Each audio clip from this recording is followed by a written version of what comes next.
toujours en direct sur TV Finance, c'est Boursorama et nous allons à présent voir comment l'intelligence artificielle peut créer des opportunités d'emploi avec Charles Morizot, cofondateur de Séquence. Bonjour Charles. Bonjour Nicolas, merci de me recevoir. Merci à vous de vous être déplacé si tôt. Du coup, Séquence qu'on peut voir du coup sur le site sequence.work, qu'est-ce que ça fait? Alors, Sequence, c'est une solution de préparation de données dans l'intelligence artificielle. Donc, si on résume, les équipes de data science sont constituées de data scientists aujourd'hui et une de leurs principales fonctions, c'est de créer des algorithmes d'intelligence artificielle. Ces algorithmes, ce sont des programmes qui apprennent à partir de données et qui apprennent à devenir autonomes, donc effectuer des tâches de façon complètement autonome. Donc l'idée aujourd'hui, c'est qu'avant que ces algorithmes deviennent autonomes, on doit préparer des données. C'est ça, on doit leur apprendre en fait. Exactement. On se souvient tous de cet exemple qui est souvent donné, c'est on apprend un robot à reconnaître un chat, et pour lui apprendre de reconnaître un chat, on lui montre des millions et des millions de photos de chats en fait. Exactement, c'est exactement ça. Et on utilise aussi souvent, c'est présent dans plusieurs industries, dont une industrie qui est relativement connue en ce moment, que sont l'industrie c'est les supermarchés sans caisse, du type Amazon Go, qui développent donc des algorithmes qui sont capables de reconnaître les produits qui sont sélectionnés par les consommateurs. Et donc, il faut en amont préparer des milliers de données, identifier quel type de produit a été choisi par le consommateur et annoter, donner la position du produit sur l'image pour pouvoir reconnaître les formes, la couleur et peut-être les inscriptions afin que l'algorithme devienne autonome. Et donc que lui puisse identifier que c'était un paquet de beurre, un paquet de pâtes ou un paquet de farine. Exactement, c'est exactement ça. Et donc notre solution, c'est que nos clients, ils nous envoient directement leurs données. Par exemple, nos clients vont nous envoyer des milliers de données ou voire des millions d'images de produits. Ces produits, notre plateforme va convertir ces données en tâches sur notre plateforme et être redistribuées à une force de travail qui est présente un peu aux quatre coins du monde et qui va effectuer ce travail d'annotation et de catégorisation de produits. C'est ça, parce que pour que les gens comprennent bien, du coup aujourd'hui, pour que le robot apprenne, il faut qu'il y ait un humain qui lui dise ce qu'il y a sur l'image en question. Exactement. Donc si je reprends l'exemple du chat, c'est de dire c'est un chat, mais là on va un cran plus loin, c'est de dire c'est un paquet de farine et il se trouve à tel endroit sur l'image et voilà comment vous allez faire pour le reconnaître. Exactement, on dit souvent l'intelligence artificielle au service de l'intelligence humaine, mais dans notre cas c'est l'intelligence humaine au service de l'intelligence artificielle. C'est que préalablement on a besoin d'intelligence humaine pour pouvoir préparer et nettoyer ces données qui vont construire l'algorithme d'intelligence artificielle. Et donc là en fait, si je comprends bien, un supermarché vous envoie ces données, donc il vous envoie pas 15 photos, il vous en envoie des millions. Des millions, des milliers, des millions, tout dépend de la nature du projet. Des millions. Et ensuite, vous, qu'est-ce que vous en faites? Donc vous les retraitez effectivement pour les catégoriser, mais comment vous faites concrètement? Là, vous passez par des humains. Concrètement, exactement. Donc nos clients ont défini, on identifie la nature de leur projet et le type de données qu'ils vont nous envoyer. Dans le cas d'un supermarché sans caisse, par exemple, ça va être des photos, des images de produits qui ont été pris en supermarché à travers les caméras de surveillance. Et nous, ces données vont être directement uploadées sur notre plateforme et notre plateforme va convertir ces données en tâches. Et on a développé des outils propres en interne qui vont permettre aux humains d'annoter, donc ça veut dire encadrer les produits sur une image pour donner la position. Et à partir d'un moment où on a encadré, on va dire un paquet de granola plus de 1000 fois, vu de loin, de près, de côté, de face, un peu en biais, exactement, un peu caché, avec une qualité plus ou moins bonne, l'algorithme sera capable en fait de reconnaître après le produit granola dès qu'il sera sélectionné. Et alors c'est qui du coup ces gens derrière la plateforme? Vous travaillez avec des freelances en fait qui sont connectés sur sequence.work? Exactement. Donc ces freelances en fait, ce sont des personnes en général, ce sont soit des étudiants, des mères au foyer ou des personnes qui ont déjà un job et qui recherchent des revenus complémentaires. Donc ils s'inscrivent sur notre plateforme, c'est relativement facile. Ils passent un petit test pour vérifier qu'il y a une bonne compréhension de la langue, parce qu'on utilise l'anglais comme langue de référence sur notre plateforme. Mais on travaille aussi avec beaucoup de contributeurs qui parlent français. Et l'idée c'est qu'ils sont libres à eux de faire autant de tâches qu'ils veulent et de choisir la nature du projet. On a différents types de projets. Ça peut être la notation de produits pour les supermarchés, pour les voitures autonomes aussi. On peut reconnaître les panneaux de signalisation par exemple. Exactement, panneaux de signalisation, piétons, voitures, exactement, ça peut servir, surtout dans le contexte actuel.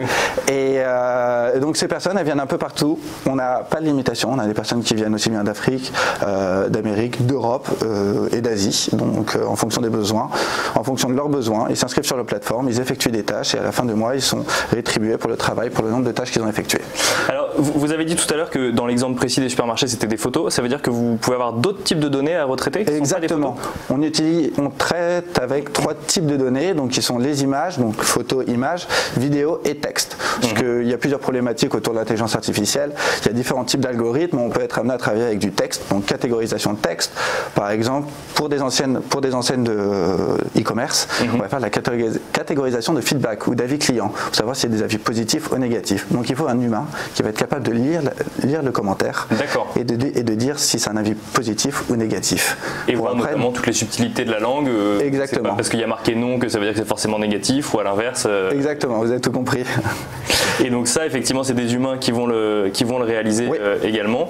Et vidéo, du coup, j'imagine que c'est pareil. Simplement, il faut réussir à identifier en plus de l'image un moment précis dans lequel on peut le voir apparaître. Exactement. Donc soit ça peut être à nouveau de la notation, on va nous demander d'identifier, comme vous avez dit, un individu ou un objet sur une image. Par exemple, on travaille sur des problématiques de sécurité, donc on va aller identifier sur des vidéos des armes, pour mettre en place des systèmes de sécurité qui vont permettre de reconnaître des armes ou dès qu'il y a quelqu'un qui rentre avec une arme dans un magasin. Et du coup, donc vous équipez quel type d'entreprise aujourd'hui? Parce qu'on a parlé de plein de projets différents, que ce soit dans les supermarchés, de sécurité ou autres. Quels sont les... Alors, je ne sais pas si vous voulez citer vos clients, mais en tout cas, on peut citer quelques clients. On travaille avec tout type d'entreprise. Il faut savoir que l'intelligence artificielle est présente partout. Donc, on travaille aussi bien avec des grandes entreprises, des multinationales. En France, que vous connaissez, donc Sodexo, par exemple, sur des problématiques précises. Et on travaille aussi avec d'autres entreprises comme PayPal. Et on travaille aussi avec des petites start-up, des entreprises de moyenne taille. Donc vraiment, en fait, littéralement, on ne cherche pas à cibler un type d'entreprise. C'est une entreprise qui a un besoin de traitement de données, qui est en train de développer un algorithme d'intelligence artificielle. Ça, vous accompagnez tous ceux qui... Nous, on va accompagner le data scientist dans son job. Parce que 70% du job d'un data scientist aujourd'hui, c'est la préparation de données. Et nous, on se dit, si on peut juste libérer 50% de ce temps et qui peut se consacrer au développement pur de l'algorithme, l'entreprise va faire une économie d'argent qui va être énorme. Et alors, ça prend combien de temps de préparer ces données justement? Parce qu'on parle de chiffres qui ont l'air conséquents comme ça, de data. Ça prend combien de temps du coup pour vous de les retraiter? Alors, si je prends, ça dépend du type de données, mais littéralement, un projet en interne, une entreprise qui devrait préparer 1 million de photos, ça pourrait prendre quelques mois, peut-être entre 4 et 8 mois de préparation si l'entreprise décide de le faire en interne. Si on utilise notre solution, ça peut être fait en quelques semaines, en moins d'un mois. En moins d'un mois, 1 million de photos. Ouais, 1 million de photos en moins d'un mois. Et pour certains projets, c'est fait en quelques jours ou même en une journée. Parce que vous avez des milliers de personnes. Parce qu'on a des milliers de personnes, donc on est capable de traiter une très grande quantité de données dans une même journée. Et ils sont, comment vous vérifiez qu'ils ont bien cliqué justement si on reprend le paquet de granola ou le paquet de farine? Comment vous vérifiez qu'ils ont bien cliqué au bon endroit? Alors, il y a 2 facteurs. Il y a le facteur donc la contrôle qualité qui se opère d'une part par des process qui ont été définis en amont. Donc en fait, de façon générale, on sous-traite la tâche. La tâche est effectuée par plusieurs contributeurs. D'accord. Donc, si on trouve un match au niveau des réponses, on va considérer la réponse comme valide et la renvoyer au client. S'il y a un mismatch, et bien à ce moment-là, on va appeler pour un 3e contributeur qui nous donne un 3e avis.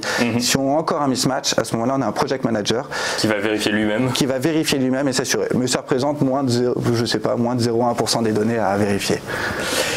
Alors, on va parler très rapidement en une minute d'un peu de l'aventure entrepreneuriale derrière. Du coup, vous existez depuis combien de temps? Et ben exactement, ça fait 10 mois. Ça fait 10 mois qu'on est ça fait 10 mois qu'on a lancé l'entreprise. Et vous avez déjà des clients? Et on a déjà des clients. Voilà. C'est plutôt une bonne nouvelle. Non, c'est une très bonne nouvelle. On est très content de notre départ aujourd'hui. Très content d'avoir réussi en fait le pari de trouver des clients des grands comptes et en même temps de pouvoir répondre à la même problématique pour les petits comptes. Et aussi, ce qu'on apprécie beaucoup, c'est qu'on est une entreprise qui est assez cosmopolite au niveau des associés. On est 5 associés, donc 2 associés qui sont malaisiens. D'accord. Donc la culture, c'est une culture un peu anglaise, donc on parle en anglais dans l'entreprise. Et ça, c'est assez intéressant. J'ai rencontré mes associés quand je travaillais en Malaisie, on travaillait tous dans le même domaine d'activité. Et on s'est dit, pourquoi pas créer une solution pour ces data scientists. Parce que votre ancienne activité travaillait déjà avec des data scientists? Exactement. Vous avez identifié ce besoin à ce moment-là? Tous les 4 ont travaillé dans le même domaine d'activité en Asie et on s'est dit, pourquoi pas créer une solution différente, mais pour un marché différent et spécialisé pour les data scientists. Parce que je travaillais pour une société qui aider tout type d'entreprise. Et nous, c'est purement maintenant la data science. Pour les data scientists. Et alors du coup, ça fait que 10 mois que vous existez. On vous souhaite de durer longtemps. Et qu'est-ce qu'on peut vous souhaiter là pour les prochains mois ou les prochaines années? Plus de clients? Plus de clients, bien sûr. Non, plus de clients. Aujourd'hui, la première année, on s'est principalement concentré sur la création d'une société de service, donc service de préparation de données. Et 2019, l'objectif, c'est de créer un produit, une version SaaS, donc Software as a Service, ou avec une expérience client complètement autonome. Donc, c'est-à-dire le client se connectera lui-même sur notre plateforme, déposera lui-même ses données, va pouvoir paramétrer son projet tout seul et paramétrer son projet tout seul et vérifier donc les données. Et vérifier les données directement. Merci beaucoup Charles Morisot de nous avoir expliqué tout ça. Je rappelle que vous êtes cofondateur de Sequence.